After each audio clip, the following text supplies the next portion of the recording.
Les Anglais l'appellent Froggy Valley, la vallée des grenouilles, le surnom de ce quartier de South Kensington où réside une partie de la communauté française. 3 à 400 000 Français à Londres, l'équivalent de la ville de Nice en population, et presque autant de votants pour l'élection de leur maire ce matin. C'est très important. D'abord, on peut voter. Étant des étrangers, on a le droit. On ne peut pas voter dans les élections, c'est-à-dire pour le gouvernement, mais on peut voter pour la mairie et pour les représentants municipaux. Donc je vote, et mes enfants aussi.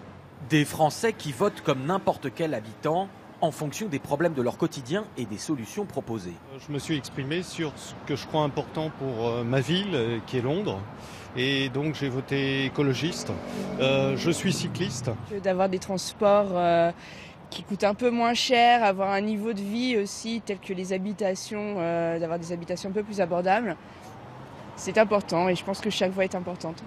D'autres Français ont saisi cette opportunité à 1 mois et demi du référendum sur le Brexit, où là, ils ne pourront pas voter. C'est important que les élus sachent qu'il y a beaucoup d'Européens qui habitent ici à Londres, et c'est important qu'on leur dise que pour nous c'était un gros avantage d'être en Europe, et que même pour les Anglais qui sont ailleurs en Europe aussi c'est important. D'autres étrangers d'origine peuvent voter, et pour beaucoup d'entre eux, ils ont fait le choix de Sadiq Khan, le candidat de la gauche travailliste d'origine pakistanaise. Pour Sadiq Khan, Labour Party. Je suis né ici, donc je suis originalement libanais, mais c'est quelque chose qui est très important pour moi parce que je pense vivre le reste de ma vie ici.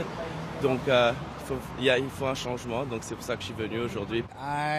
J'ai la double citoyenneté, britannique et américaine. Aux États-Unis, je vote démocrate, alors ici c'est pareil. Je vote pour ce qui s'en rapproche le plus, les travaillistes. Tous ces électeurs étrangers sont fiers de voter dans ce qu'ils considèrent être la cité la plus cosmopolite de la planète, qui est aussi, avec 8,6 millions d'habitants, la plus grande ville du monde occidental, devant New York.